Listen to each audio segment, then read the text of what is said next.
कहानी का चस्का में आज मैं लेके आई हूँ तेनालीराम की कहानी रिश्वत का खेल।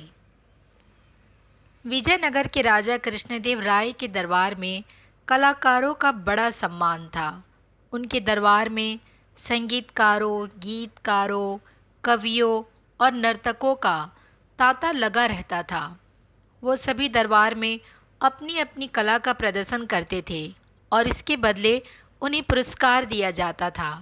महाराज किसी भी कलाकार को कोई भी पुरस्कार या धनराशि देने से पहले तेनालीराम से सलाह ज़रूर मांगते थे। उन्हें यह पता था कि तेनालीराम बुद्धिमान तो हैं ही, साथ में उन्हें कला की भी अच्छी पहचान है।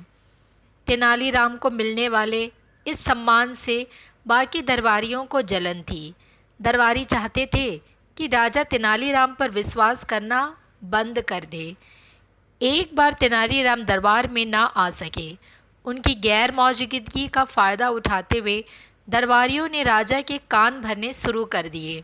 उन्होंने राजा से कहा, महाराज, तेनालीराम बहुत बेईमान आदमी है। जिस भी कलाकार को उसे पुरस्कार दिलाना होता है वो उससे पहले रिश्वत ले लेता है। इसलिए आप उससे इस विषय में सलाह लेना बंद कर दीजिए।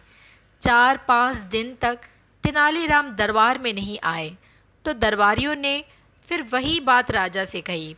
सभी दरबारियों को बार बार कहने पर राजा को भी तेनालीराम पर शक हो गया। जब कुछ दिनों बाद तेनालीराम दरबार में उपस्थित हुए तो उन्हें महाराज कुछ उखड़े उखड़े दिखाई दिए। तेनालीराम ने देखा कि अब महाराज ने किसी को पुरस्कार देने से पहले उससे सलाह लेना बंद कर दिया है। यह देखकर तेनालीराम बहुत उदास हो गए। फिर एक दिन राजा के दरबार में एक गायन प्रतियोगिता का आयोजन किया गया।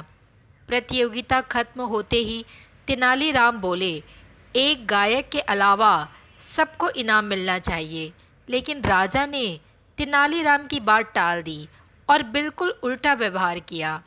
उन्होंने उस एक गायक को इनाम देकर बाकी सबको खाली हाथ लौटा दिया। तेनालीराम के लिए ये बहुत अपमानजनक बात थी। सभी दरबारी तेनालीराम का यह अपमान देखकर बहुत खुश हुए। कुछ दिनों बाद दरबार में एक बहुत ही सुरीला गायक अपनी कला का प्रदर्शन करने के लिए आया।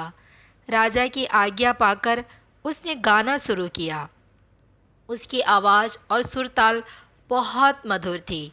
उस दिन उसने दरबार में एक से बढ़कर एक गीत गाए और पूरी राजसभा को भाव विभोर कर दिया। जब उसका गायन समाप्त हुआ तो तेनालीराम उस गायक से बोले, तुम्हारी आवाज़ बहुत मीठी है और मैंने ऐसे गीत अपने जीवन में कभी नहीं सुने। इस प्रतिभा के लिए तुम्हें 15,000 स्वर्ण मुद्राएं जरूर मिलनी चाहिए।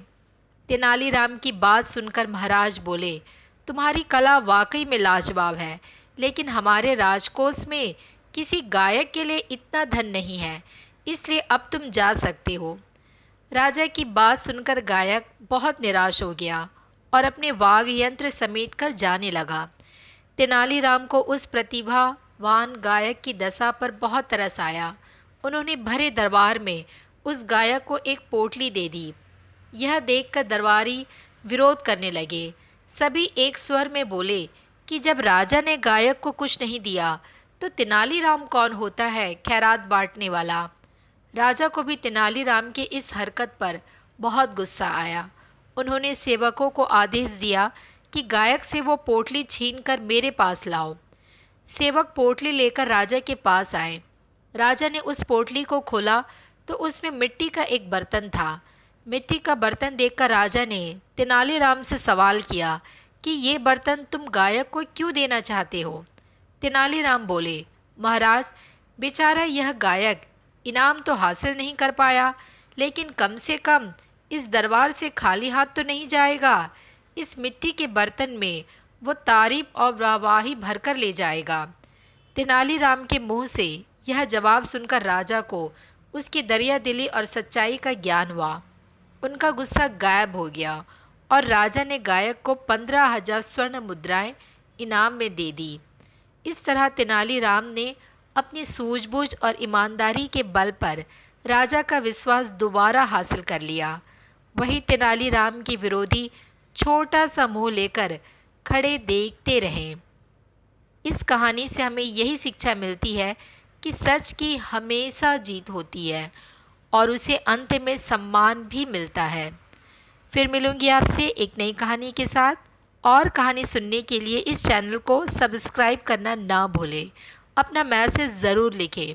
फिर मिलेंगे, तब तक के लिए बाय बाय।